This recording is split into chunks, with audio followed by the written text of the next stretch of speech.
Hello, friends. Welcome to Creative Medicine. In this lecture, we will learn about Pathological gynecomastia is due to four causes: idiopathic causes, relative estrogen excess, absolute estrogen excess, and drugs. So now we will see the absolute estrogen excess causes of pathological gynecomastia.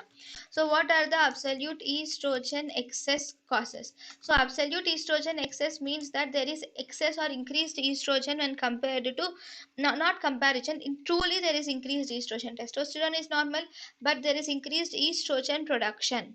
Now, number one, there can be increased testicular estrogen production. Actually, the estrogen is produced by ovaries, not by testes. But there are some testicular tumors, or there are some testicular conditions which can result in estrogen secretion.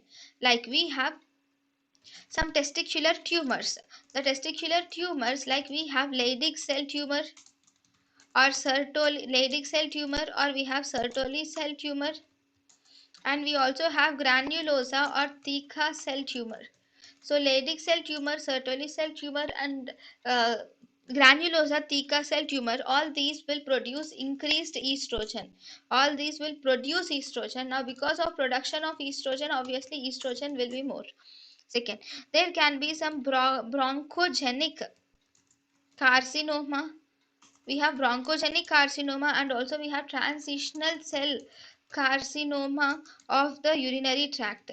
Okay, these, what does these do? These will secrete HCG,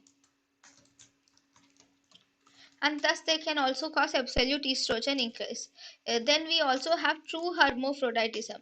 In true hermaphroditism, these true hermaphrodites will have both testes and both estrogen uh, in their body. That is, they have both ovaries and both testes is present, or testicular components and also ovarian components are present in these patients.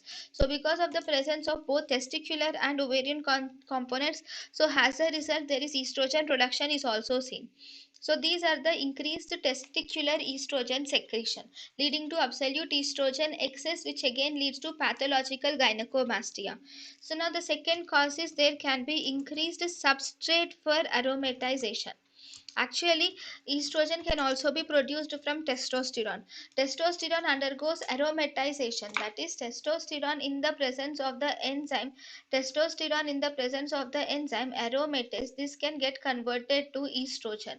So, if this process has been increased, if peripheral aromatization has been increased, obviously estrogen production will be more. That this can be because of adrenal carcinoma, and also there is congenital adrenal hyperplasia. In adrenal carcinoma and congenital adrenal hyperplasia, in both these conditions there is increased androgens. Okay, these increased androgens will cause, so because of increased androgens there is increased aromatization, resulting in estrogen production.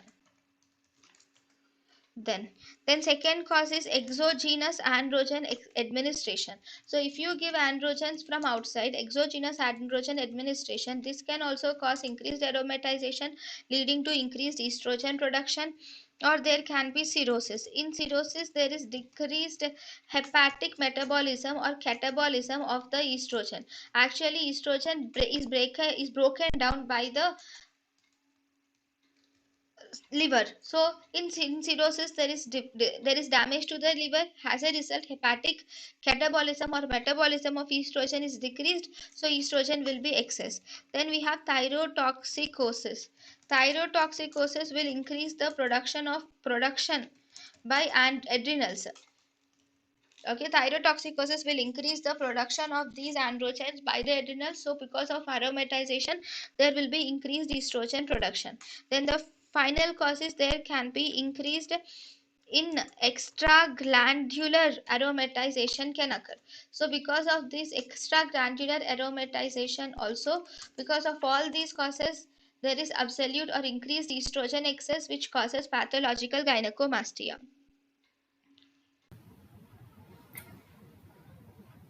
thank you and thank you for watching.